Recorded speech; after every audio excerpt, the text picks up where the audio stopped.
Hi, I'm Carly, and by the end of this video series, you'll be ready to take on a variety of amazing iron-on projects with your brand new Cricut EasyPress 2. In this video, we'll give you a tour of the machine and its features, and in subsequent videos, we'll get into the good stuff, like prepping your workspace, applying a design, and much more. Okay, let's get started. First things first, the Cricut EasyPress 2 comes in 3 unique sizes, and while of course you can use any of them for any size project, each one was designed with a specific use in mind. The 6x7 is perfect for pint-sized projects like baby clothes or accessories. The 9x9, of course, for your everyday essentials like T-shirts and totes. And this amazing 10x12 for your jumbo-sized projects.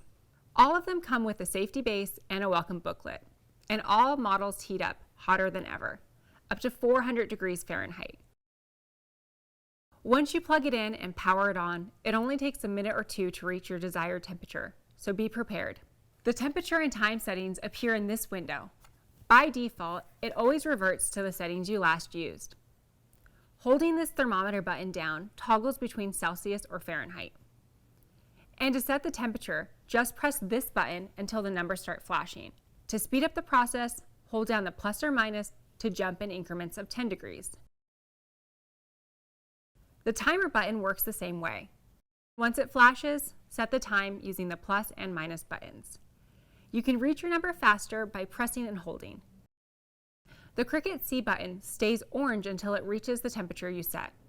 When the beep sounds and the button turns green, you're ready to go. And the last thing, if your machine is sitting for 10 minutes, you'll hear a triple beep to signify it's about to turn off automatically as a safety precaution. If you happen to still be crafting, just touch any button and that'll keep it awake. In the next video, we'll talk about the ideal surface to use for your iron-on projects and how to prep your workspace.